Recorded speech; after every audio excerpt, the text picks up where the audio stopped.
Semana Santa. El Evangelio ya nos ubica hoy en la última cena, donde está desentrañándose ese gran dilema, cuando el Señor anuncia que uno de los allí presentes lo va a entregar. Así que se sale una trivia. ¿Quién será entre tres candidatos que podríamos ubicar como el bueno, el malo o el feo? Primero, el bueno. Judas. Sí, Judas. De entre los ahí presentes, ¿quién puede sospechar siquiera de Judas? Judas, sin duda, era uno de los discípulos de confianza. Tan era de confianza que se le entregó la bolsa del grupo. Era el de los dineros, por lo tanto tendría que ser alguien de mucha confianza. Tan así que cuando el Señor le entregó aquel pedazo de pan mojado, después de decir, aquel a quien yo le entregue este pedazo de pan, nadie pensó mal de Judas porque pensaban que, pues va a hacer compras para la cena. Nadie sospechaba de él. Todos tenían su confianza en él. Y él disimuladamente salió a hacer lo que tenía que hacer. Él, aunque a muchos les sorprenda, es el bueno.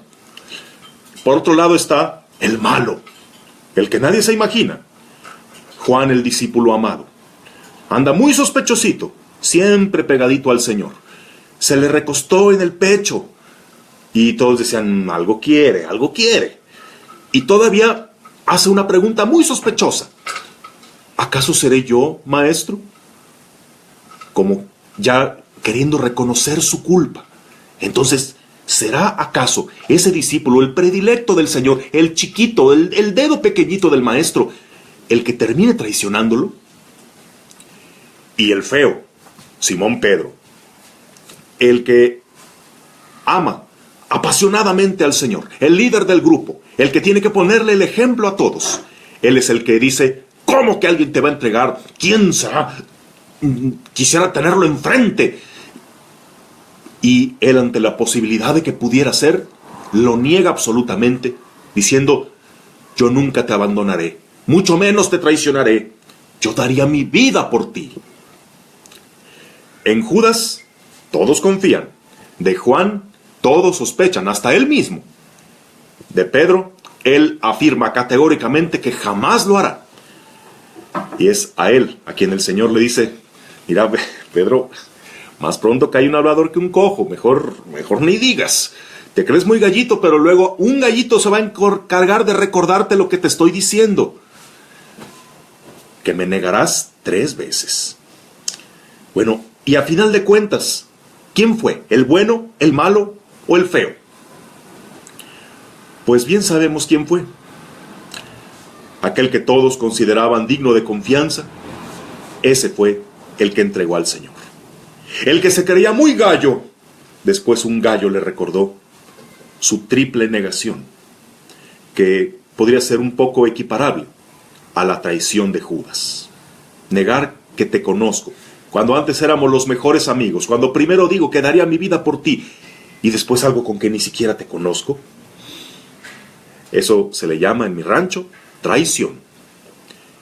Pero aquel de quien más sospechaban, aquel que por sí mismo dudaba de que si podría ser él quien lo traicionaría, ese fue el único que permaneció fiel al pie de la cruz. Y es que aquí, ¿en qué consistió la diferencia entre unos y otros? De Judas hablaremos un poco más mañana. De Pedro, su error fue centrarse demasiado en sí mismo, confiar en sus propias fuerzas y él presumir demasiado el amor que tenía por Jesús. El discípulo amado, en cambio, se sabía débil y por eso se refugió en el pecho del Maestro, como pidiéndole, Señor, cuídame, manténme cerca de ti, para que nunca sea capaz de traicionarte. Él nunca alardeó cuánto amaba al Señor. Lo que sí presumía mucho es cuánto lo amaba el Señor a él. En su propio evangelio, él se autodescribe como el discípulo a quien el Señor amaba. Él en sus cartas dice: Dios es amor. Y aquí el punto no es qué tanto amamos nosotros a Dios, sino en que Él nos amó primero. Juan fue capaz de permanecer fiel y de acompañarlo ahí donde todos lo abandonaron, porque él, como nadie, se sabía amado por el Señor. Los demás discípulos competían para ver quién era el que lo amaba más a él, quizá para ver quién obtenía un puesto más alto. A Juan no le importaban esas cosas. Él amaba al Señor, lo sabía, pero él conocía sus fragilidades. Él realmente tenía temor de fallarle al Señor, mientras que Pedro y los demás tenían temor de quedar mal, de fallar y que los demás dijeran. Bueno, ¿y tú? ¿En cuáles te ubicas? ¿En esos en quienes todos confían, como Judas, que todos lo ven bien, que no, el que esperanzas que vaya a fallar alguna vez? ¿Eres de los que confían demasiado en sí mismos? ¿O eres de los que se refugian en el corazón del Señor, sabiéndose tan amados que no quieren fallarle, pero saben que podrían hacerlo y por eso no se fían de sus propias fuerzas? Pues bien, ahí tenemos quién fue o quiénes fueron los traidores y quién se mantuvo fiel. Vislumbrémonos a nosotros mismos para saber en cuál nos ubicamos y refugiémonos en el pecho del Maestro para sabernos tan amados que por ningún motivo queramos fallarle. La bendición de Dios Todopoderoso, Padre, Hijo y Espíritu Santo, los acompañe y proteja siempre.